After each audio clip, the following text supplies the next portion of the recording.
नमस्कार. श्री निसर्गदत्त महाराज एक चिंतन संकलन भाग 44. श्री निसर्गदत्त महाराज म्हणतात, आयुष्यात तुम्ही काय करता तर केवळ कर्मणूक. देहाला देहरूपाने जर पाहत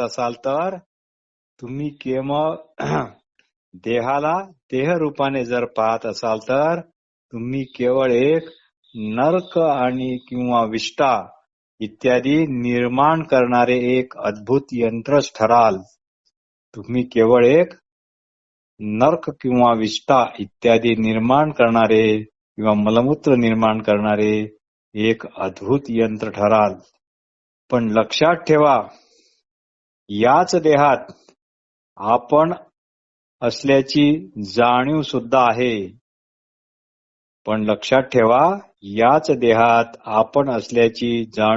आहे. नरदेहातील अशी ही आपण म्हणजे शुद्ध असलेपणाची जाणीव ही एक फार मोठी गोष्ट आहे. ती वाया घालवू नका, सदुपयोग करा. मी देहाकार नव्हेच हे जाणताच तुम्ही बोध प्रकाशात जणू सुस्नात होता. मग तुम्हाला वेगळे असे काही करायलाच नको. तुमची जाणीव प्रथम देह समान होती, आता ती ब्रह्म समान झाली. इतकेच काय, देह पडण्यापूर्वीच स्वतःत हा बदल करून घ्या.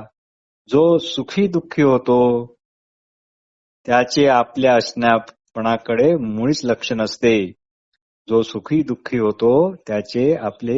शुद्ध असण्यापणाकडे मुळीच लक्ष नसते.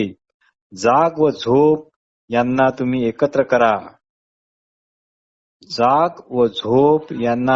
करा. यालाच श्री रमण महर्षी जागृत सुषुप्ती असे म्हणत. हीच डोळे उघडे ठेवून चालता बोलता लागलेली समाधी होय. आपण वापरत असलेल्या जाणीवेचे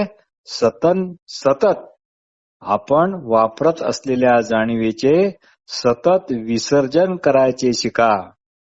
श्री निसर्गदत्त महाराज एक गमतीचे विधान करत, आम्ही कोणत्याच धर्माच्या कोणत्याच शास्त्रग्रंथावर बोलत नाही.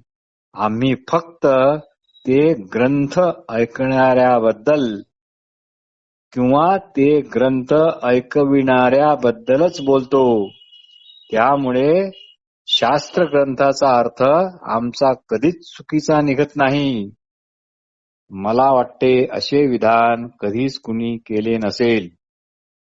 यालाच म्हणतात 100 सुनार की एक लोहार की. बरे असो. श्री निसर्गदत्त महाराज म्हणूनच कधी कधी म्हणत, आमचे बोलणे सरसगट जनसमुदायासाठी नसते. आमचे बोलणे सरसगट जनसमुदायासाठी नाही. ते पुढे असेही म्हणतात, आपण असल्याची जाणीव ही कधी सांडायची नाही, फक्त ती ओळखायची आहे. तू जाणीवेच्या पोटी नसून तू तिच्या पाठी आहे. पाठी आहे म्हणजे आधी आहे, मागे आहे, हेच ओळखायचे आहे. आणि हेच अध्यात्म. आपण आपणच आहोत, दुसरे तिसरे काही नसून फक्त आपण आपणच आहोत, अमुक तमुक नाही. हे जे जाणवते ते ब्रह्माचेच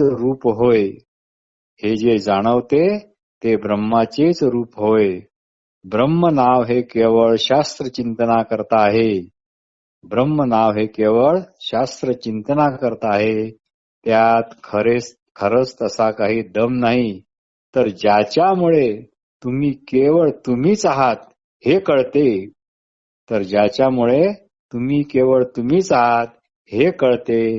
हे कळणेच खरी मोकळीक आहे. खरा निवांतपणा आहे, आराम आहे आणि ताणतणावापासून मुक्तता पण आहे. असो.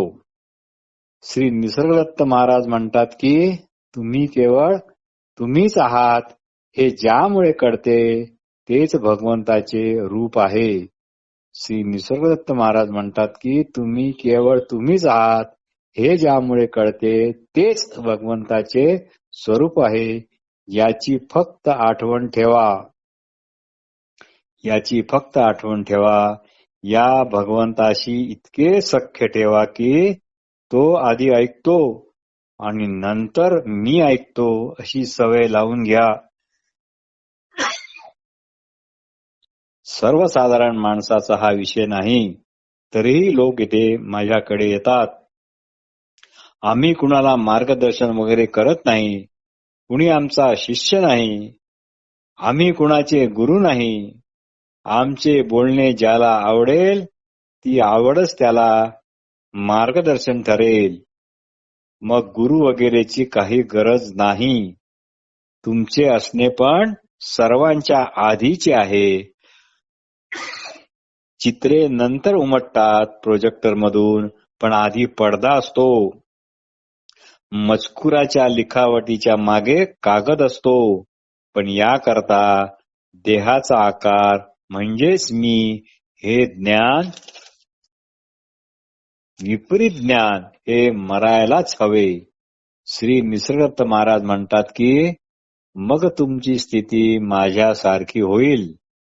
हा देहभाव घालवण्याकरता ज्याच्याने देहभाव कळतो ते कळतेपणच धरून ठेवा. हा देहभाव घालवण्याकरता ज्याच्याने देहभाव कळतो ते कळतेपणच धरून ठेवा. त्याचा विसर पडू देऊ नका. अन्नसत्वाच्या अन्नरसाचा संचय आकारवान झाला की तो देह बनतो. तो देह तसा वैयक्तिक कुणाचाच नसतो. तो फक्त आणि फक्त अन्नरसाचा संचयच असतो. हे पक्के लक्षात ठेवा. तो अन्न संचय तुम्ही माझा म्हणता, मग सर्व गोंधळ होतो. हा अन्न संचय कुणालाही असे म्हणत नाही की मी तुझा अन्न संचय आहे बर का. स्त्री पुरुष हे आकार एकाच अन्न संचयाची रूपे आहेत. त्यांचा अनुभव केवळ आकार काळीच येतो. मनाचा जेवढा व्यापार होतो तो मन ज्या कळतेपणाला कळते त्या कळतेपणाचा कधीच नसतो. जन्म ही एक स्वप्नपीडा आहे हे तुम्ही ओळखा. मग आत्मवृत्ताला व्यक्तिरूप राहत नाही, केवळ व्यक्तच काय ते उरते. आकार आपण नव्हे असे जेव्हा जाणाल तेव्हाच जीवाचा शिव होतो. देहबुद्धीलाच जीव असे म्हणतात. जे मूळचे असणे पण असते त्याला आपण आहोत की नाही असे काहीही समजत नसते. तेथे असे काहीच नसते. यालाच वाटले तर तुम्ही गुणातीत म्हणा, पण म्हणाच असा काही आग्रह नाही. कायेचा आकार जर नसेल तर सर्व ठप्प. मग आपली आयुष्यभराची कमाई काय, तर आपण मरणार हेच. पण मी केवळ असणेपणा आहे. तेथे कुठलाच आकार नाही. आकाररहित चैतन्यच काय ते आहे. या गुरुवचनावर लक्ष ठेवा. या गुरुवचनावर लक्ष ठेवा. मग सर्व गैरसमजाचे रूपांतर एका समजामध्ये होईल. ह्याच गुरुवचनामुळे सगळ्या गैरसमजाचा उलगडा पण होईल.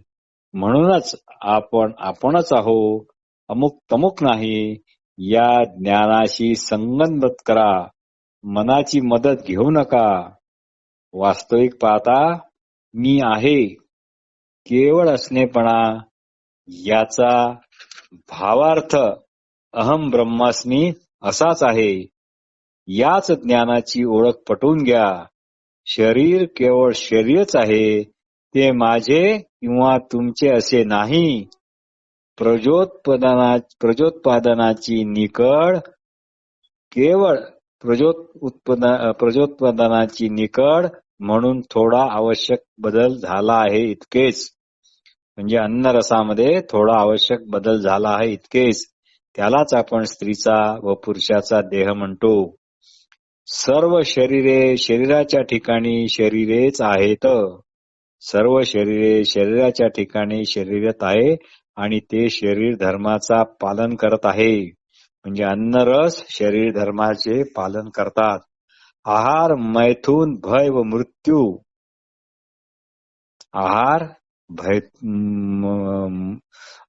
मैथून, भय व मृत्यू यामुळे ते अलग अलग वाटतात, पण ती फक्त वाटतात, पण सर्वच आपापल्या गुणधर्मामुळे वागत असतात.